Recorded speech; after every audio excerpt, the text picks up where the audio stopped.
What's good with the YouTube? This is your boy Rojo. This is the Rojo Room, man. Today we're going to talk about one of my friends, one of my homies, uh, that ended up getting the death penalty. He's from my town. Uh, we kicked it a lot at jail and stuff. Man, he was cool. His crimes, yeah. I mean, robberies go bad. Things happen. But there's a little twist to the story. But I'm going to tell you a little bit about my boy Corey Williams. He was from a gang called the Dog Pound, and they're out of, I guess they'd be based out of Concord in theory, but I don't think they tripped on geography. The Dog Pound was a mix of Norteños, Bloods, man, even a couple white boys. They were just like a neighborhood that was unique to itself.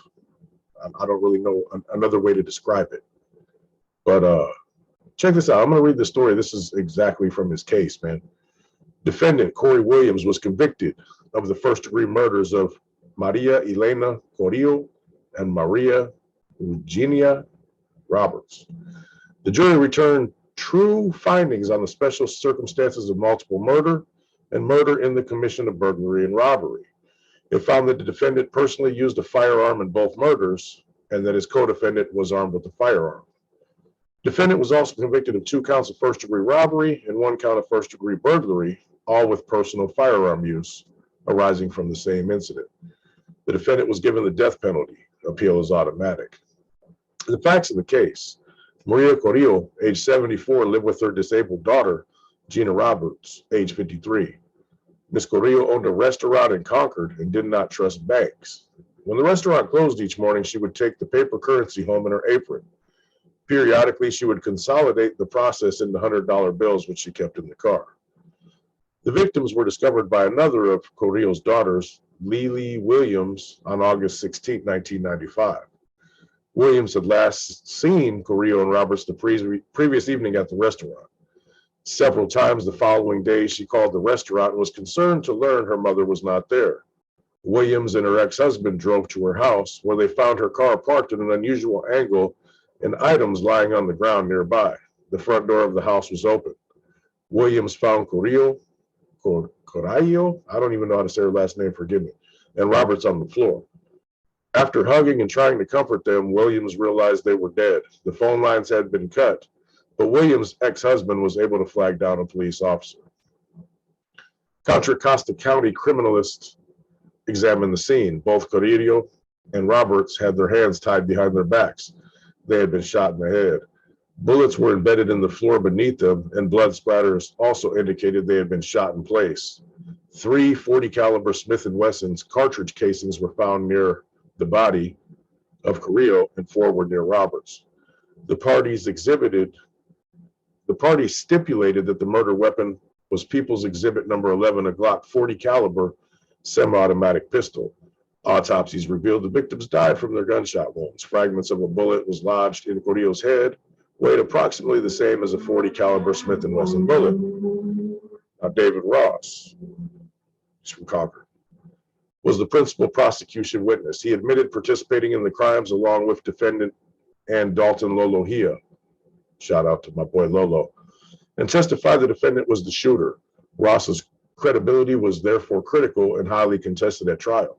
Lolohia, Ross, and defendant were friends. Lolohia told Ross he knew of a car with $30,000 in the trunk. A cook in Carrillo's restaurant was the source of the information. On the night of the murders, Ross met Lolohia and the defendant, and the men agreed to break into the car. They drove to Ross's house, where he kept a 40 caliber Glock pistol. He testified that it was the same pistol as People's Exhibit number 11, or almost identical to it. The men all wore ski masks, and Ross had given him socks to use as gloves. They found the car at the restaurant, decided not to break into it there. Instead, they followed the victims home, planning to coerce them into revealing where the money was. On the way, they put the masks on and put the socks on their hands. They agreed to address one another as baby to shield their identities. The defendant had the pistol. At Carrillo's house, the defendant and Lolohia forced the victims inside while Ross searched their car. He threw everything from the victim's car into Lolohia's car. When Ross entered the house, the victims were lying face down on the floor. The defendant stood over them holding the pistol. Ross and Lolohea ransacked the house looking for a safe or cash box. Then they took a large television to Lolohea's car. They returned to the house where Ross said to the defendant, "Sea Dog, ask them where the money's at." The defendant yelled at Ross, "Don't fucking call me by my name. Don't call me Sea Dog." As they were tying the women's hands, Robert struggled to her knees, protesting. Ross kicked her in the back. At his direction, the defendant hit Robert full force with his fist in her face, hit her about 3 or 4 times, and she fell down. Thinking they were finished, Ross said to Lolohea, "Let's go." Lolohea told Ross to get in the car. He said he and the defendant would make sure the phone lines were cut and the victims weren't going anywhere for a while. Ross says he sat in the car for a few minutes, heard a gunshot, and saw Lolohea run outside. By the time Lolohea reached the car, Ross had heard 3 more shots. A minute later, the defendant ran from the house and jumped into the car. Ross asked him, what did you do in there?" The defendant said he shot them bitches. Ross asked why. The defendant responded that he shot them because they heard Ross call him Sea Dog. The men drove to Walnut Creek and left the television set with a friend, saying Ross would pick it up the next day. Next, they drove to a hangout of theirs, an isolated parking lot in an industrial area of Concord known as Stanwell. There, they searched the material they had stolen. The defendant found the money. They high-fived and drove to Ross's house to divide the take. Ross managed to skim $4,000 before they split the remaining $36,000. He gave his sisters $500 and asked her to hide the ski mask and black sweater. The next day, Ross and the defendant went to a mall where the defendant bought a bracelet for his girlfriend, Wendy Beach. They drove to Beach's house and the defendant gave her the bracelet. Eventually, Ross gave the murder weapon to his friend, Clemus West, telling him to get rid of it. Ross testified before the grand jury with the understanding that he would not be subject to the death penalty for these crimes. Afterwards, he was offered a term of 25 to life. He declined on the advice of counsel and eventually pled guilty in return for a 20-year sentence. On cross-examination, Ross admitted lying to the police repeatedly, at first denying and then minimizing his involvement. He said it was all a lie when he told police all the stories about not really knowing what was going on and not wanting to be part of it, and that it was all a big surprise to him when he showed up at his house. Ross also conceded that he had not been forthcoming about his past criminal activity when he testified before the grand jury. He had admitted a theft conviction but failed to mention crimes that apparently did not lead to convictions: shooting at an occupied vehicle, robbery, burglary, as well as selling crack cocaine and stolen property. He testified that when police first questioned him, they assured him they did not think he committed the murders and believe he may not have even known that anyone would be robbed, much less killed. During that session before his arrest, the officers permitted Ross to confer with Lolohea for 14 minutes, whispering in case the conversation was being recorded. Ross told Lolohea he had lied to the police to protect him. "I told the police you were in the car when the shots were fired to make it easier on you." Bernadette Ross was Ross's younger sister. She testified that one evening Ross gave her $500 and asked her to hide a ski mask. He told her that he, the defendant, and Lolohea had robbed 2 women of around $40,000. He said the defendant, whom she saw in Ross's room that night, had killed the women. Ross also told her they had burned some items in Stanwell. Deborah Hall worked at a business on Stanwell Drive in Concord. The morning after the murder, she noticed burning rubble in an adjoining alley. Among the charred materials were a matchbook cover and other pad stubs from Carrillo's restaurant, and a collectible automobile card. Sergio Carrillo testified he had given the card to his mother the night she was murdered. Wendy Beach confirmed the day after the murders, the defendant came to her house with Ross and gave her a bracelet. The defendant was arrested on unrelated charges later that day. He called Beach from jail and asked her to go to a friend's house to pick up some money he had left there. She collected over 20 grand, which was recovered by police officers when they executed a search warrant at her home. Aziz Al-Oran testified he had purchased a Glock pistol similar to the murder weapon from Clemus West. A criminologist went to Tijuana to examine a car and found Lolohea's fingerprints on the inside. The party stipulated that transfer material was found in several areas underneath the trunk lid came from the stolen television set. They also stipulated that the heel print at the crime scene belonged to Lolohea. All kinds of little evidence. Defendant was moved from San Quentin to Folsom in '96 after he was charged with the murders. Upon his arrival at Folsom, he was recognized by Sergio Carrillo, the son and brother of the victim. Sergio had been incarcerated for felony drunk driving, and his work assignment included helping guards process new inmates. When he saw the defendant, Sergio asked to be relieved of his duty, telling his supervisor the defendant was a suspect in my family's murder and I don't want to do anything stupid.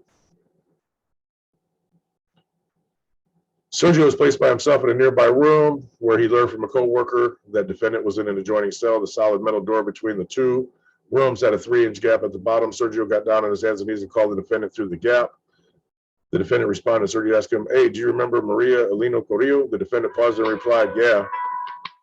Sergio said, "You're a dead man, motherfucker."